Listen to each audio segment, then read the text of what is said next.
ابھی کل وہ ملیشیا گئے ہوئے تھے طارق جمیل صاحب، وہ پھر وہ باؤ صاحب کے وہاں پہ شعر پڑھ رہے ہیں۔ یا خدا کے لیے یار، آخری عمر میں اب قرآن حدیث لوگوں کو سناؤ، کیوں یہ ان لوگوں کے ساتھ کیوں لوگوں کو جوڑ رہے ہو؟ مولانا طارق جمیل صاحب ملیشیا میں گئے اور انہوں نے حق بہو سرکار رحمۃ اللہ علیہ کا شعر پڑھا۔ مرزا کو تکلیف ہوئی کہ آخری عمر میں آپ یہ کیا کر رہے ہیں، لوگوں کو قرآن و حدیث سنائیں۔ تو کیا انہوں نے قرآن و حدیث نہیں پڑھا ہوگا؟ ظاہر پڑھا ہوگا۔ جو عوامی خطیب ہوتے ہیں وہ قرآن و حدیث پڑھ کے سناتے ہیں، بیچ میں کوئی قصہ بھی سنا دیتے ہیں، کوئی شعر بھی سنا دیتے ہیں۔ اگر یہ بات ہے کہ آپ آخری عمر میں لوگوں کو قرآن و حدیث نہیں سنا رہے، تو مرزا کے جتنے بابے ہیں میں آپ کو ان کے پول کھول کے بتاتا ہوں کہ انہوں نے آخری عمر میں کیا کیا۔ مرزا جی ان کے بارے میں آپ کا کیا کہنا ہے؟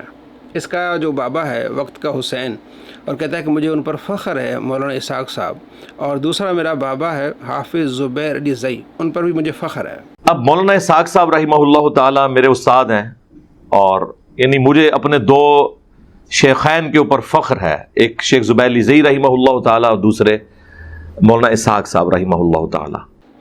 اب یہ دو بابے آپس میں کیسے لڑتے ہیں؟ حافظ زبیر علی زئی کی کتاب مقالات جلد 2 صفحہ نمبر 376 پہ لکھتے ہیں کہ مولانا اسحاق مرزا کا ممدوح محبوب بابا وقت کا حسین بہت بڑا جاہل ہے، اتنا جاہل، اتنا جھوٹا ہے کہ اس نے جھوٹ کا لک توڑ دیا، یعنی اتنا بڑا اس نے جھوٹ بولا ہے کہ جھوٹ کی کمر توڑ دی۔ وہ کیا جھوٹ ہے؟ مولانا اسحاق صاحب جو خطبات دیتے ہیں تو خطبات کو جمع کیا گیا، خطبات مولانا اسحاق، تو اس میں انہوں نے لکھا ہے خطبات میں، اور پھر یہ انہوں نے اس کا جواب دیا ہے۔ تو مولانا اسحاق صاحب کہتے ہیں کہ شیخ سعدی رحمۃ اللہ علیہ کہتے ہیں کہ میں جب کعبۃ اللہ کے اندر گیا حرم میں، تو میں نے دیکھا کہ کعبۃ اللہ کے دروازے پر ایک شخص رو رہا ہے اور اللہ تبارک و تعالیٰ سے التجائیں کر رہا ہے، یا اللہ مجھے میری نیکیاں میری قبول فرما نہ فرما، یہ تیری مرضی ہے، میں نیکیوں کے بارے میں تو اس سے دعائیں نہیں کر رہا، میں دعا یہ کر رہا ہوں کہ میرے گناہوں پر قلم پھیر دے، مجھے معاف کر دے۔ تو شیخ سعدی کہتے ہیں میں جب قریب گیا تو میں دیکھتا ہوں کہ وہ حضرت شیخ عبد القادر جیلانی رحمۃ اللہ علیہ ہیں، اللہ کے اتنے بڑے ولی اس طرح التجائیں کر رہے ہیں۔ یہ شیخ سعدی رحمۃ اللہ علیہ نے بیان کیا مولانا اسحاق صاحب کے بقول۔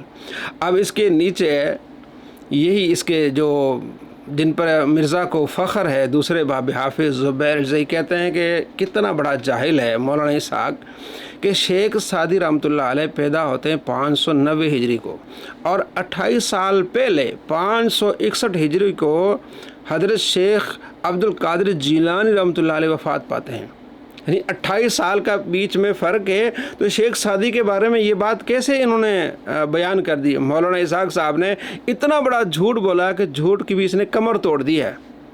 مرزا جی آپ تو کہہ رہے ہیں کہ آپ لوگوں کو قرآن و حدیث کے ساتھ جوڑیں، آپ کا بابا تو ولیوں کے ساتھ جوڑ رہا ہے، اور آپ کے دوسرے بابے کے بقول وہ جھوٹ بول رہا ہے۔ دوسری مثال، اس کا دوسرا بابا ہے جسے یہ کہتا ہے یہ مجدد ہیں۔ کون؟ سید ابو الاعلیٰ مودودی، ان کے بارے میں کہتے ہیں مجدد ہیں۔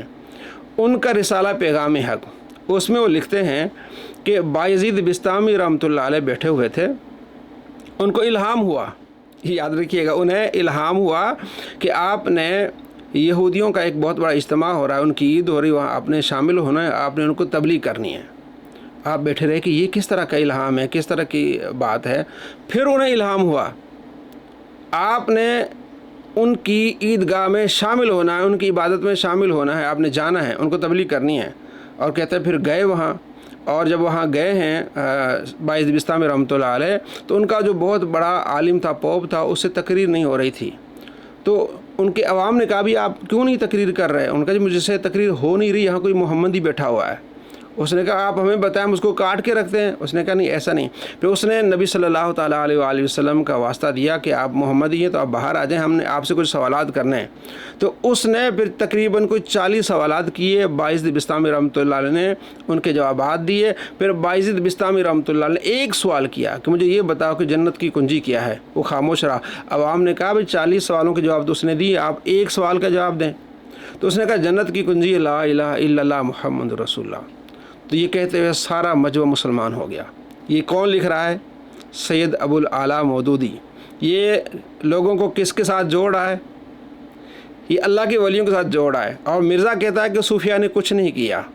صوفیہ جو ہے نا وہ جو جہاد کے مخالف ہیں, انہوں نے کوئی دین کا کام نہیں کیا. یہ تو یہودیوں کی طرح, جیسے یہودی کے بھی صوفیہ ہوتے ہیں اور جو ہے وہ عیسائیوں کے بھی صوفیہ ہوتے ہیں, اس طرح یہودیوں سے مسلمانوں کو ملایا. جبکہ اس کا بابا کہہ رہا ہے کہ ہزاروں کی تعداد میں باعث بستامی رحمۃ اللہ علیہ کے ہاتھ پر لوگ مسلمان ہوئے اور پہلے انہیں الہام ہوا. مرزا کہتا ہے کہ جو یہ کہے کہ الہام ہوتا ہے وہ کافر ہے. شخص نے نبی نام کہہ کے اللہ کے ساتھ اپنا تعلق قائم کیا نبی علیہ السلام کے بعد, میرے نزدیک تو وہ بھی کافر ہے. اور جس نے نبی کا نام لیے بغیر کشف اور الہام کے نام کے اوپر اللہ کے ساتھ اپنا تعلق قائم کیا, وہ بھی کافر. کشف و الہام کے نام سے جو اللہ کے ساتھ تعلق قائم کرے وہ بھی کافر ہے. تو باعث بستامی رحمۃ اللہ علیہ کو اس نے کافر بنایا, اور اس کا بابا کافر ہوا کہ نہیں ہوا جو یہ بیان کر رہا ہے. اور مولانا مودودی نے اپنی تفسیر میں لکھا ہے کہ عام عوام کو بھی کشف ہو سکتا ہے, نبی جیسا نہیں, لیکن الہام اور کشف ہو سکتا ہے. تو مرزا کے فتوے سے مرزا کا بابا بھی کیا ہو گیا, فارغ ہو گیا. اس کا دوسرا بابا جو مجدد ہے, کہتا ہے میرے محبوب ہیں ڈاکٹر ذاکر نائک, وہ بھی فارغ ہو گئے. اس نے باقاعدہ کہا ہے کہ مجھ پر الہام ہوا. یہ ذرا آپ دیکھ لیں. جب میں ریپیٹ کر رہا تھا کوشچن, اللہ کی طرف سے الہام آیا, وہی تو آتی نہیں, نبوت تو ختم ہو گئی, کوئی بول نہ سکتا. لیکن الہام ایسی چیز ہوتی کہ اللہ کے رسول اپنے بندوں سے کبھی کبھی امیڈیٹلی مدد نازل کر دیتے. میں کوشچن ریپیٹ کر رہا تھا, مجھ پر الہام ہوا. جناب مرزا جی آپ کے محبوب ہیں, آپ کہتے ہیں کہ یہ مجدد ہیں, تو آپ کے مجدد آپ کے فتوے سے کیا ہو گئے, کافر ہو گئے. تو مرزا ہر طرف سے کیا ہوگا, پھنس گیا. اب آگے کیا کہتا ہے یہ ذرا آپ دیکھ لیں. گرو نانک کو آپ پروموٹ کر سکتے ہیں کیونکہ اس سے لوگ دھوکہ نہیں کھائیں گے کہ چلو سکھ تھا, لیکن مسلمانوں کے جو گرو ہیں نا, ان کو آپ نے کوٹ نہیں کرنا. وہ ان کی باقی تعلیمات بھی لے لیں گے جو غلط ہے. کافروں کی چیزیں آپ بالکل کوٹ کریں کیونکہ ادھر یہ خطرہ نہیں ہے کہ ان کی غلط چیزیں لے لیں گے. کافروں کو پروموٹ کریں آپ, گرو نانک کو آپ پروموٹ کر سکتے ہیں, لیکن اللہ کے ولیوں کو پروموٹ نہیں کر سکتے, لوگ دھوکہ کھائیں گے. تو آپ کے بابا جی نے دھوکہ کھایا, مولانا مودودی نے, اور آپ کے دوسرے بابا جی آپ کے محبوب اور جس کے آپ خلیفہ ہیں, آپ کہتے ہیں میں ان کا خلیفہ ہوں, وقت کے حسین, وہ جو بیان کر رہے ہیں, اور آپ کے دوسرے بابا کہہ رہے ہیں کہ یہ جھوٹ بیان کر رہے ہیں. تو وہ انہوں نے کیا کیا, اللہ کے ولیوں کو جو پروموٹ کیا وہ بھی گئے پھر. اور اس کا نظریہ دیکھیں, اللہ کے ولیوں سے بغض اس کا کہاں تک پہنچا ہے.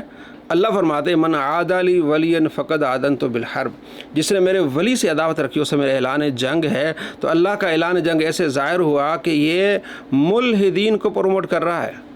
ہاں جی, دھرو راٹھی جو ملحد ہے, خدا کا انکاری ہے, اس کو پروموٹ کر رہا ہے اور کہہ رہا ہے کہ اس کے چینل کو آپ سبسکرائب کریں. یہ بھی آپ دیکھ لیں. انڈیا میں ایک یوٹیوبر ہیں دھروو راٹھی حفظہ اللہ تعالی من الجنت والناس, اللہ تعالیٰ ان کی حفاظت فرمائے. دھروو راٹھی جو ہے نا جی, یہ میں سمجھتا ہوں اس دور کے لیے بہت بڑی نعمت ہے اللہ تعالیٰ کی, اور میں پرسنلی ان سے بڑی محبت کرتا ہوں, رسپیکٹ کرتا ہوں ان کی. اور آج کل وہ جرمنی میں, وہیں پہ انہوں نے شادی کی ہے, وہ وہیں سے اپنی ویڈیوز بھی اپلوڈ کرتے ہیں, اور ماشاءاللہ ان کے آلموسٹ 11 ملین سے زیادہ سبسکرائبر ہو چکے ہیں. کہ اینڈ پہ میں دھروو راٹھی کے لیے کہوں گا کہ میں پرسنلی آئی لو یو, الحمدللہ. دھروو راٹھی کا جو چینل ہے آفیشیل, وہ سبسکرائب کریں, ان کے چینل کو سبسکرائب کریں. حافظہ اللہ, اللہ کی نعمت. ایک ملحد کو کیا کر رہا ہے, یہ پروموٹ کر رہا ہے. کتنا بڑا لعنتی بنا جو کافروں کو پروموٹ کر رہا ہے, اللہ کے ولیوں سے بغض رکھ رہا ہے. اللہ تبارک و تعالیٰ فرماتے ہیں کافروں پر اللہ کی لعنت ہے, اور یہ کہہ رہا ہے اللہ کی نعمت. حافظہ اللہ. اللہ فرماتا ہے یا ایھا الذین آمنوا لا تتخذوا عدوی وعدوکم, میرے دشمنوں اور اپنے دشمنوں سے آپ نے دوستی نہیں رکھنی. یہ کہہ رہا ہے آئی لو یو, پرسنلی میں آپ سے محبت کرتا ہوں. یہ قرآن کا دشمن, اللہ کا دشمن. اس لیے یہ واضح ہو رہا ہے کہ کتنا بڑا اللہ کے ولیوں کا دشمن ہے. اللہ کی کس طرح اس پر پھٹکار ہے کہ ملحدین کو پروموٹ کر رہا ہے, اور خود کہتا ہے کہ دھروو راٹھی ملحد ہے. یہ ذرا دیکھ لیں آپ, دھروو راٹھی کو دیکھ لیں, اتنی اس کی زبردست ویڈیوز ہوتی ہیں نالج کے پوائنٹ آف ویو سے. آپ یہ دیکھیں, اس سے آپ روزہ اپنا پاس کریں اور نماز کو ٹائم پہ پڑھیں. پچھلے دنوں دھروو راٹھی نے بھی اس اعتبار سے ایک اچھی ویڈیو بنائی ہے, حالانکہ وہ ایک ایتھیسٹ ہی ہیں اور